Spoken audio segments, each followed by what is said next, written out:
it's okay with everybody, let's go ahead and get started. Call the meeting to order. First thing we have in front of us is to adopt the proposed agenda. You should all have it in front of you. May I have a motion to adopt? Move. May I have a second? Second. Motion is second. Any discussion on adoption of the proposed agenda? Hearing none, all in favor say aye. Aye. Aye. All opposed likewise. Ayes have it. We have an agenda. Next up, I hope all you've had a chance to review the minutes from the March 5th, 2026 meeting. If you have and everybody's okay with them, I'll take a motion to approve those minutes. Motion approved. A motion and a second. Any discussion on the approval of the minutes from the March 5th, 2026 meeting?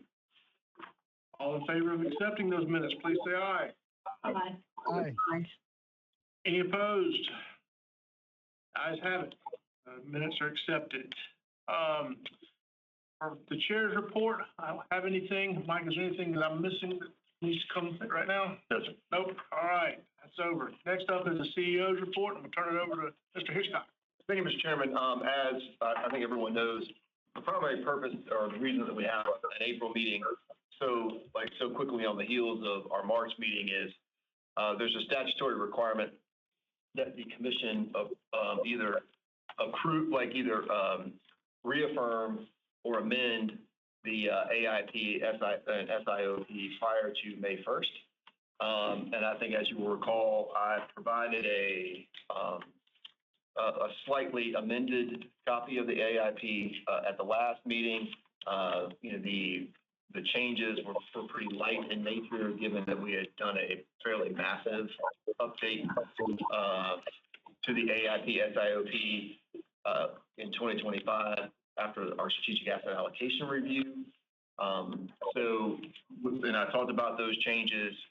I asked if the commission would give any feedback or anything like that in regards to other changes or any thoughts or concerns on the changes that were proposed.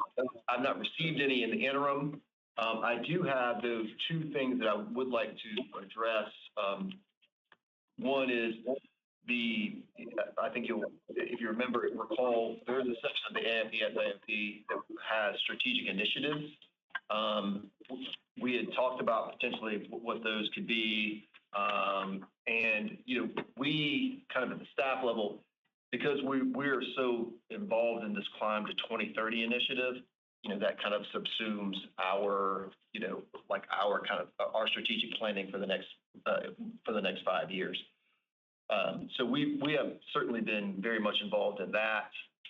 So the kind of the strategic initiatives in the AIP SIOP, I haven't necessarily put quite as much thought as we usually would, because it's just, this is sort of the plan for us at the staff level, is really trying to figure out how we meet the needs of a growing investment portfolio.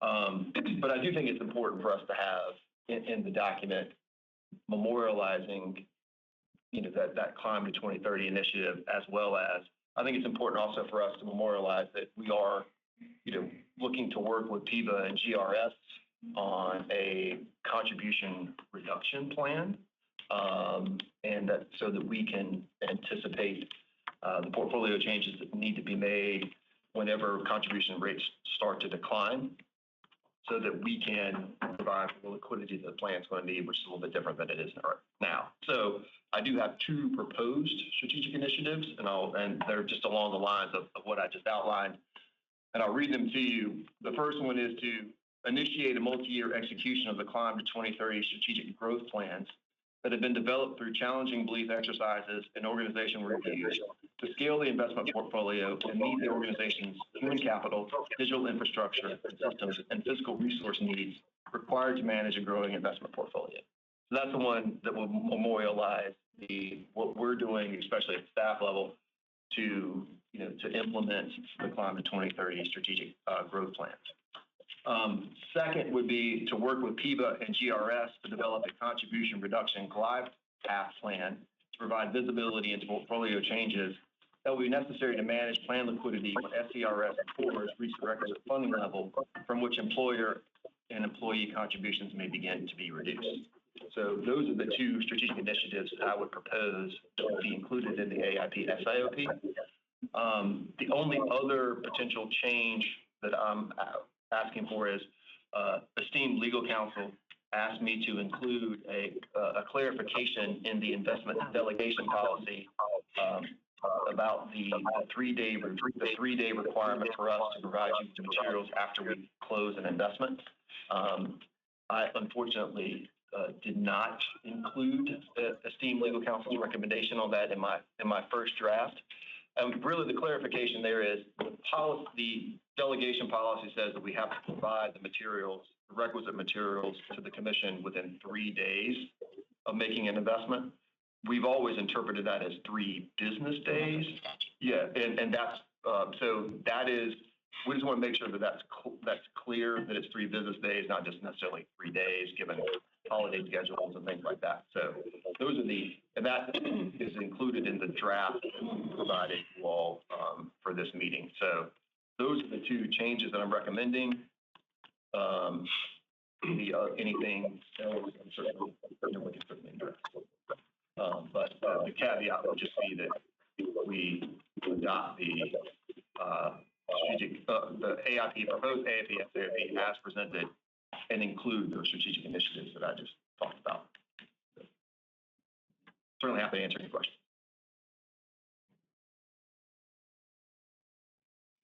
Any questions or comments about the suggested amendments that we're looking at making to AIP? None? I think it's time for a motion that we adopt it as it has been amended. Mike, can I get you to read the motion, please? The motion would be the commission adopts the recommendations of the CEO and CIO to approve proposed revisions to the consolidated AIP, consolidated annual investment plan and statement of investment objectives for fiscal year 26-27, as set forth in the red number document on pages 65 to 118. Also including the recommended strategic initiatives that we've discussed here.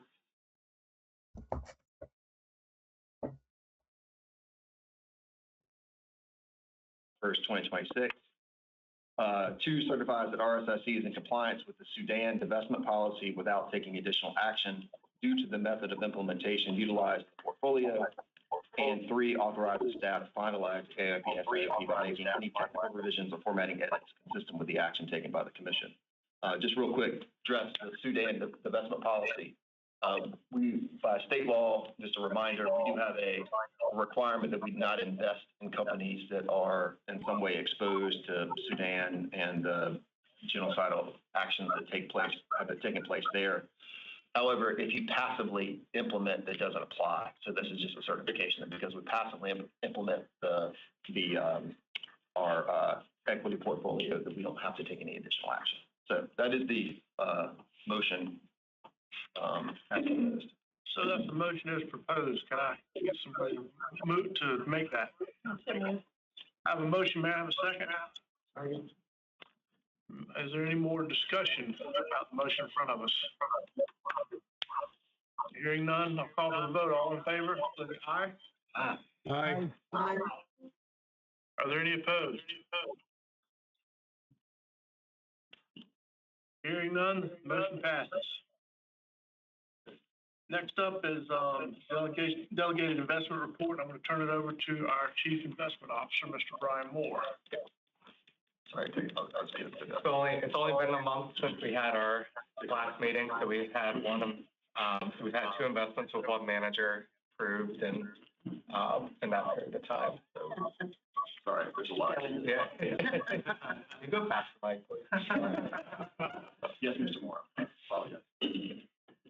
Oh, there we go. So, yeah, right on. Here it is. Happy to. Materials would have been sent out to the commissioners. So if there's any questions, happy to take those now. Any questions for the CIO on the 2 investments that were made? Someone hasn't muted themselves. We are having a feedback issue. Could I get all of it, everybody being with us today remotely to check on that for me, please? Thank you. All right. Next up, I think we are to proceed to executive session Mike, how about read that for Yes, us? Motion to receive into executive session to discuss investment matters, including comprehensive review of the bond and portable alpha portfolio's performance and the discussion of various underlying holdings and certain portions of the consolidated AIP and SIOP pursuant to SC Code Section 9-16-80, 9-16-320 to discuss personnel matters pursuant to the code sections and to receive advice from legal counsel pursuant to SC Code Section 30-4-70, A 1 through 2. Could I have a motion for that, please? So moved. May I have a second? Second. Any discussion on the motion before us? All in favor of proceeding into executive session, please say aye. Aye. Aye. Anyone opposed? Did I get 20 years? That's first, John. There was no action taken in executive session. And this concludes the part of our open session on the agenda. Is there anything else before the commission before we call for an adjournment? Hearing none, I'll ask for a motion to adjourn. Motion to adjourn, may I have a second? Second. All in favor, please say aye. Aye. No opposition, so we stand adjourned. Thank you.